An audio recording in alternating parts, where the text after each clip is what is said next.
쓸모있는 사고를 위한 최소한의 철학. 이충령. 형이상학의 아버지. 헤라클레이토스, 파르메니데스. 존재. 존재란 무엇일까요? 존재를 설명하는 두 가지 방식이 있습니다. 첫째는 가장 작은 입자에서 출발해 이 세상의 사물과 현상을 하나씩 설명해 나가는 겁니다. 앞서 소개한 밀레토스 학파가 이런 방식으로 세계의 존재에 접근했습니다. 그들은 만물의 배후에 근원적인 물질이 있다고 생각했고 그 물질이 어떻게 결합하고 해체되는지에 따라 우주가 움직인다고 보았으니까요. 존재를 설명하는 둘째 방식은 먼저 전체를 생각한 다음 그 전체의 일부로서 각각의 사물과 현상을 설명하는 겁니다. 예를 들어 종교에서는 신이라는 거대한 전체가 세상의 모든 것을 포괄한다고 생각합니다. 그 다음 각 생명체나 사물의 존재가 신의 뜻에 따라 생겨난 거라고 설명하죠. 현대의 과학자들도 이와 비슷한 시각에서 존재를 설명합니다.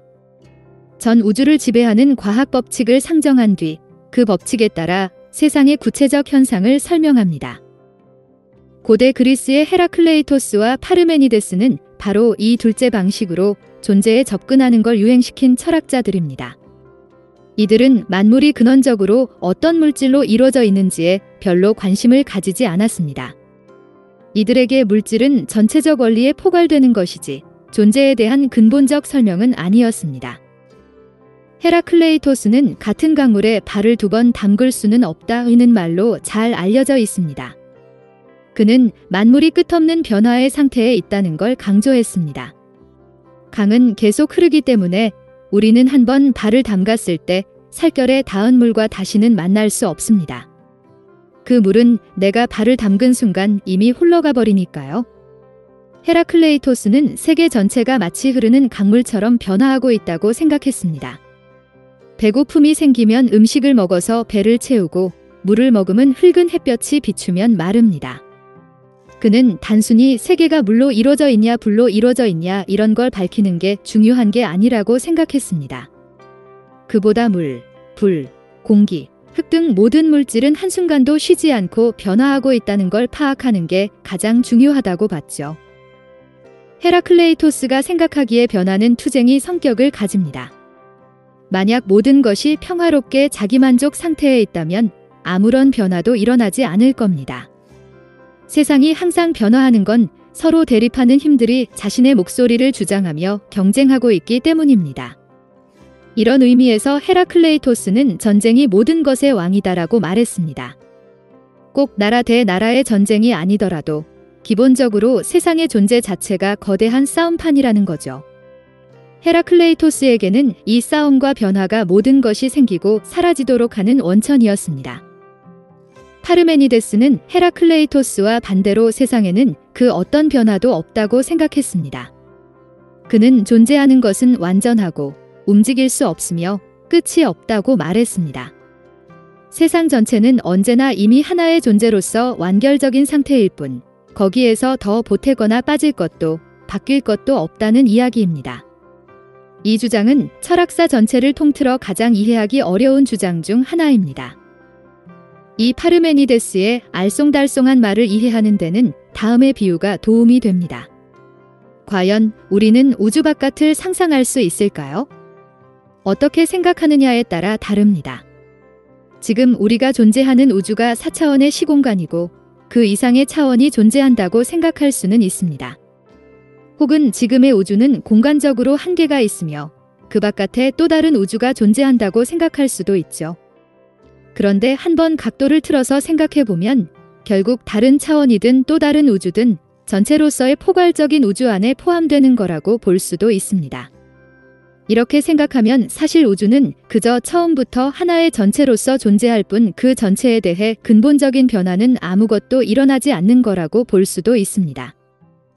파르메니데스는 존재 자체에 대해 전체의 차원에서 생각했다고 볼 수 있습니다. 우리는 일반적으로 각 사람이나 각 사물이 존재한다고 생각하며 그 각각의 존재는 서로 구별된다고 생각합니다. 하지만 이 모든 존재가 한꺼번에 전체로서의 존재에 해당한다고 볼 수도 있습니다. 이런 관점에서는 각 대상이 움직이고 변화하는 게 그다지 결정적인 의미를 갖지 않습니다. 어차피 전체는 항상 똑같이 유지되니까요. 영원한 과거부터 영원한 미래까지 말이죠. 진리와 의견. 서양 철학에서 진리라는 용어를 공식적으로 처음 사용한 사람은 파르메니데스입니다. 그는 고대 그리스어로 알레테이아라는 단어를 사용했는데 이는 부정을 의미하는 자와 숨겨짐 혹은 지쳐짐을 뜻하는 레테를 합친 말입니다. 즉, 숨겨지거나 잊히지 않고 확실하고 밝게 드러나 있다는 뜻이죠. 파르메니데스는 진리와 의견을 대비시킵니다. 그는 진리는 하나이고 불변하며 영원하고 확실하다고 생각했습니다. 반면 의견은 여러 모습이고 가변적이며 일시적이고 불확실하다고 봤죠. 그는 유한한 몸과 인식 능력을 가진 인간의 입장에서는 결코 진리에 완전히 다다를 수 없다고 생각했습니다. 진리는 신의 영역에 속한 것이어서 인간은 그저 각기 다른 불완전한 의견만을 가질 뿐이라고 봤죠. 인간은 감각에 의존한 채 온갖 변화를 경험하며 살아갑니다. 해가 저물면 밤이 됐다고 생각하고 날이 추워지면 겨울이 됐다고 판단하죠. 이렇게 감각적인 믿음에 빠져서 살아가는 한 우리는 결코 변하지 않는 전체로서의 존재 자체를 생각할 수는 없습니다. 그런 존재에 대한 진정한 암에 다다르려면 인간적인 감각의 한계를 뛰어넘어 신적인 영역으로 나아가야 한다는 게 파르메니데스의 주장이었습니다. 그의 생각은 이후 철학사에서 줄곧 이성주의적이고 이상주의적인 흐름이 나타나는데 큰 영향을 끼칩니다. 감각보다는 이성을, 물질적 차원보다는 그 너머의 이상적 차원을 더 우선시하면서 어둠을 해치고 빛을 찾는다는 진리탐구의 자세를 공고히 한 겁니다. 그런데 파르메니데스가 이런 진리의 이미지를 처음 만들어낸 건 아니었습니다.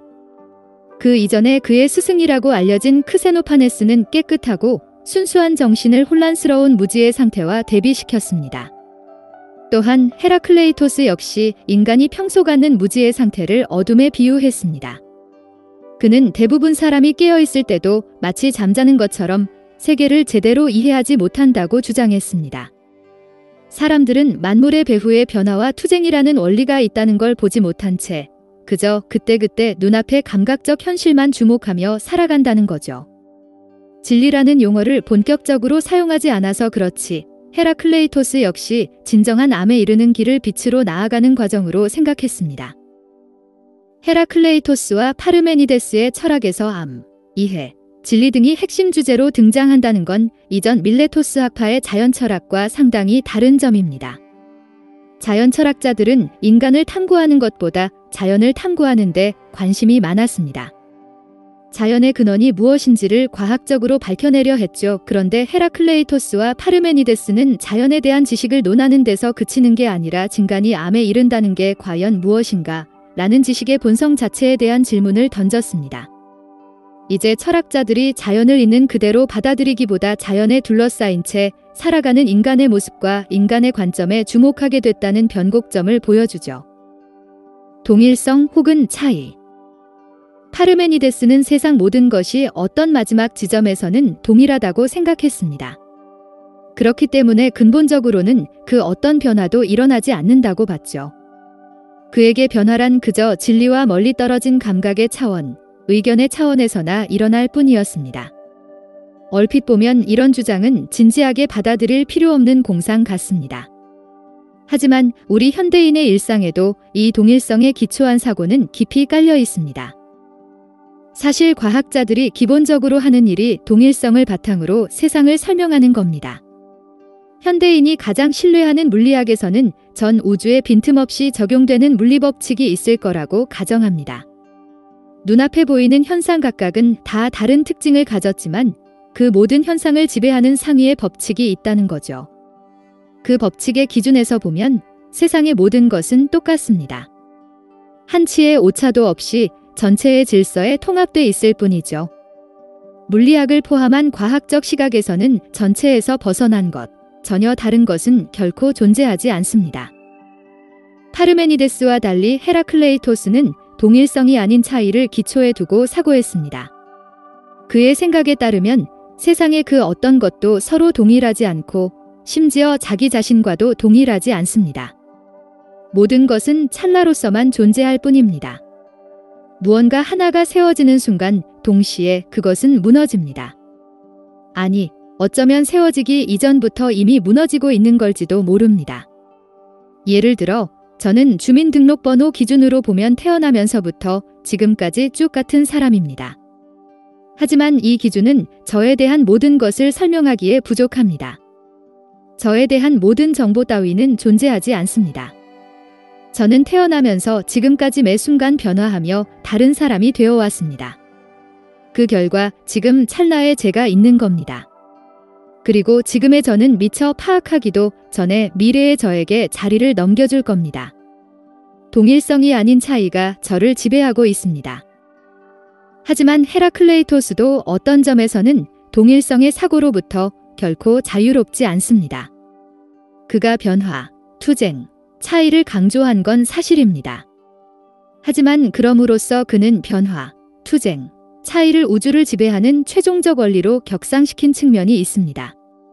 그러면서 역설적으로 동일하게 유지되면서 모든 것을 포괄하는 존재를 세워버렸습니다.